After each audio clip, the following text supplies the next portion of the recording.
When Elvis Presley died on August 16, 1977, the world did not absorb the news quietly. Radio stations stopped their regular programming. President Carter issued a statement.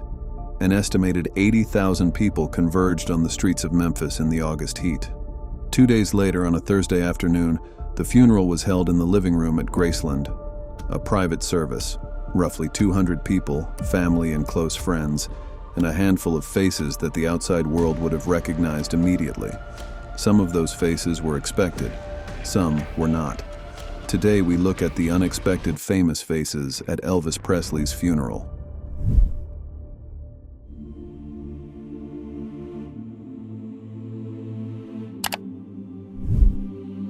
They had been divorced for 4 years by August 1977. The marriage had ended in 1973, and the separation before that had been long enough and painful enough that no one in the entertainment press would have predicted she would be the person who helped hold that funeral together. But Priscilla Presley arrived at Graceland and did exactly that, organizing, attending to details, comforting Vernon, comforting their daughter Lisa Marie, who was 9 years old and standing in the living room of the only home she had known while her father was being buried from it. One of the photographs that survived the day shows Priscilla in the funeral cortege, one arm around Lisa Marie, her face composed in the particular way that people compose their faces when they have decided that composure is the thing they owe everyone around them. Whatever the press had said about the divorce, whatever the public understood about the end of that marriage, Priscilla Presley understood that this was not the moment for any of that. She came and she stayed, and she was present for every part of it. She has spoken about those days in interviews across the decades since, always with a combination of grief and clarity that suggests the experience marked her in ways that never fully resolved. The 9-year-old in that photograph grew up to be Lisa Marie Presley, who died in January 2023 and is now buried at Graceland beside her father. Priscilla was at that funeral too.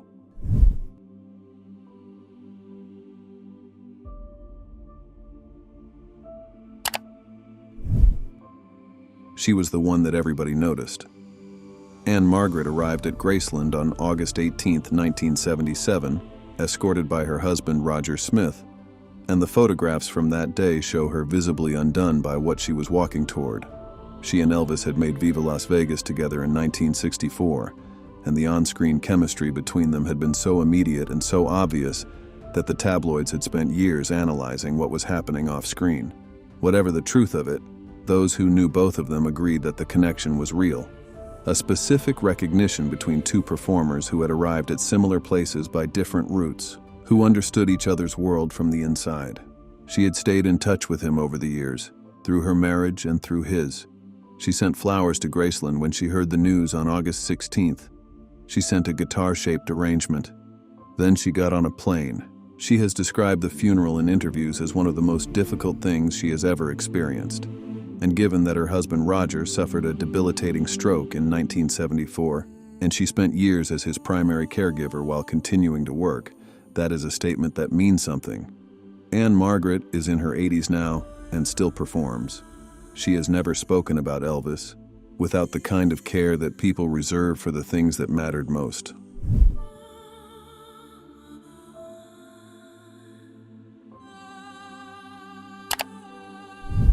He was one of the faces the reporters outside the gates recognized and confirmed. George Hamilton, the actor known for his deep tan, his easy elegance, and a career that had taken him from Where the Boys Are to Evel Knievel to Love at First Bite, had been a regular presence at Graceland for years.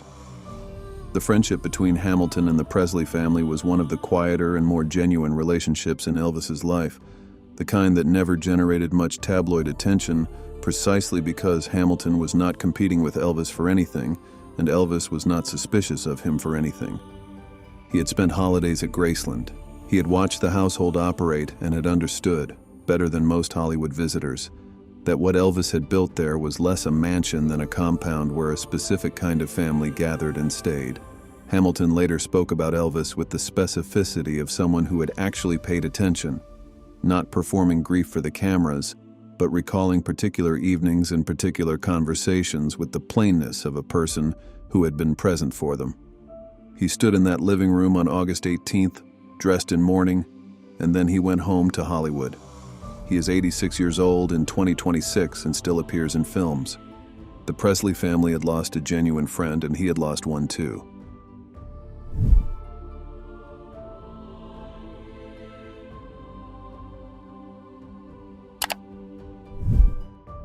Most of the people in that living room on August 18th were there because they had known Elvis personally.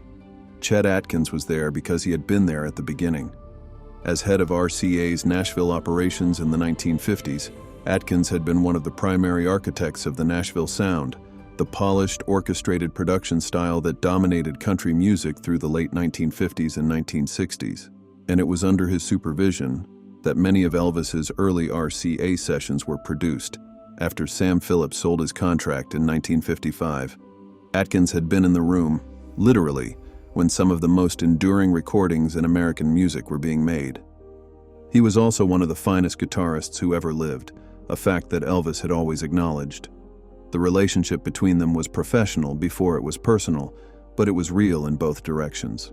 Atkins had watched a 19-year-old from Tupelo walk into a studio and produce sounds that nobody had heard before, and he had the rare integrity to recognize what he was hearing, rather than attempt to reshape it into something more familiar.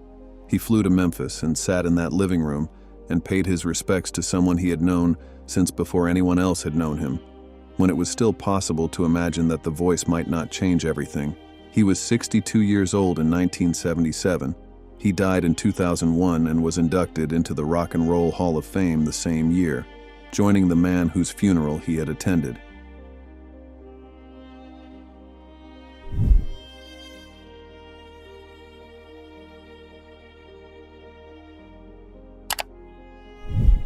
If anyone in that room had a claim to the beginning of what Elvis became, it was Sam Phillips.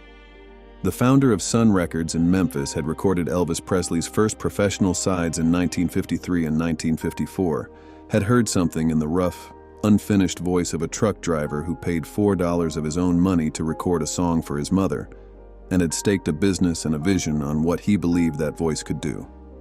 Hearing Elvis for the first time, Phillips said years later, was like busting out of jail. He had sold Elvis's contract to RCA in November 1955 for $35,000, a transaction he used to fund the careers of Jerry Lee Lewis, Johnny Cash, Carl Perkins, and Roy Orbison, which suggests that the decision was less a loss than it appeared and more a strategic redistribution of an extraordinary run of luck. He and Elvis had not been close in the years since. The commercial machinery that Colonel Parker had built around Elvis was a different world from the small Memphis studio where Phillips had worked, and the two had moved in separate directions without particular animosity. But Sam Phillips drove to Graceland on August 18th anyway, because the person in that copper-colored coffin was the person he had found. And the music that had changed the world was the music they had made together in a room on Union Avenue in Memphis in 1954, and that was worth a Tuesday afternoon. He was 54 years old. He died in 2003.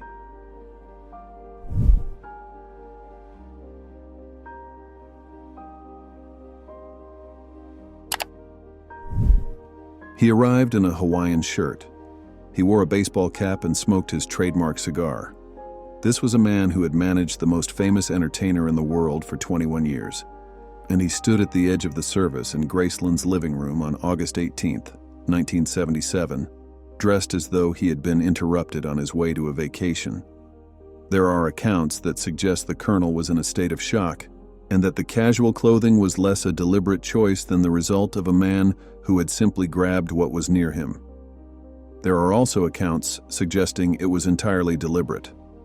What is documented is that while the service was still ongoing, Colonel Parker began conversations with Vernon Presley, Elvis's grieving father, a man who had just buried his only son and was being physically supported by the people around him, about the continued management of Elvis's estate.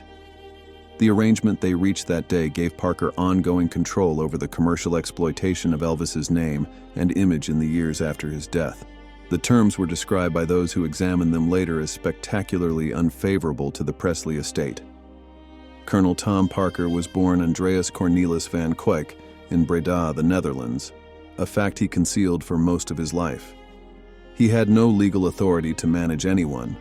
He was an illegal immigrant who had never obtained American citizenship, which is part of why he had always refused to let Elvis tour internationally. He died in 1997. The Presley estate eventually severed its relationship with him in 1981.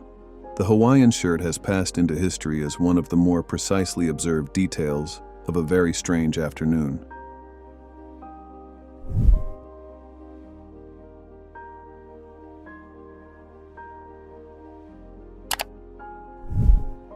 He was one of the most watched men on American television in the 1970s, and most of the people outside Graceland's gates on August 18th would not have recognized his name. Rex Humbard had built the Cathedral of Tomorrow in Akron, Ohio, and had been broadcasting his religious services on television since 1953, eventually reaching an audience of millions through syndication across dozens of stations.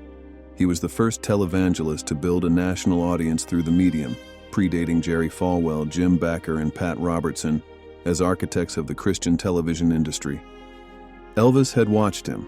He had watched a great deal of religious television in the final years of his life, and Humbard was among the preachers he returned to regularly. The connection was not public knowledge, and when Humbard was invited to speak at the funeral service, the announcement produced genuine surprise among those who covered it. He was not a Memphis minister. He was not part of Elvis's inner circle. He was a man whose face and voice had come through a television set into the room where Elvis had sat alone in the final years, and Elvis had found something in it.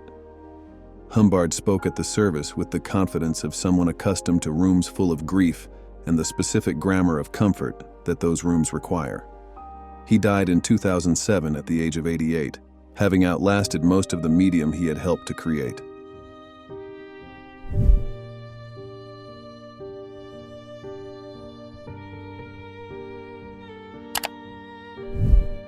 He was 26 years old and had been on Saturday Night Live for 2 years when Elvis Presley died.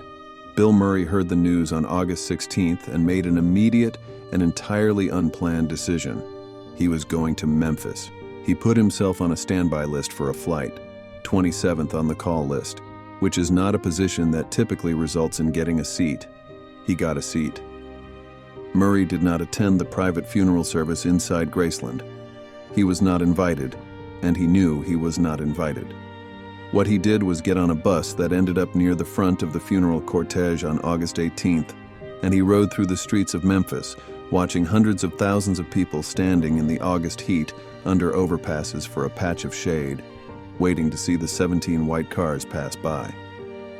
He later told an interviewer that it was an extraordinary thing to witness, the sheer scale of grief in a physical landscape, the way that many people standing silently in the same place for the same reason becomes something different from any individual experience of loss.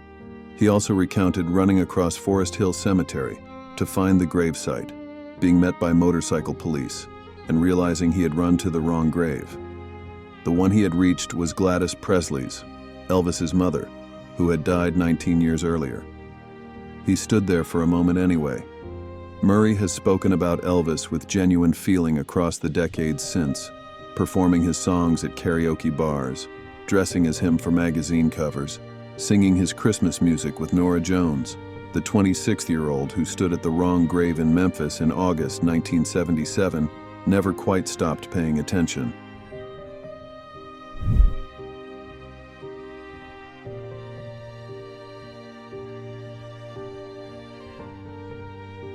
The living room at Graceland held roughly 200 people on August 18, 1977, and outside its walls, there were 80,000 more.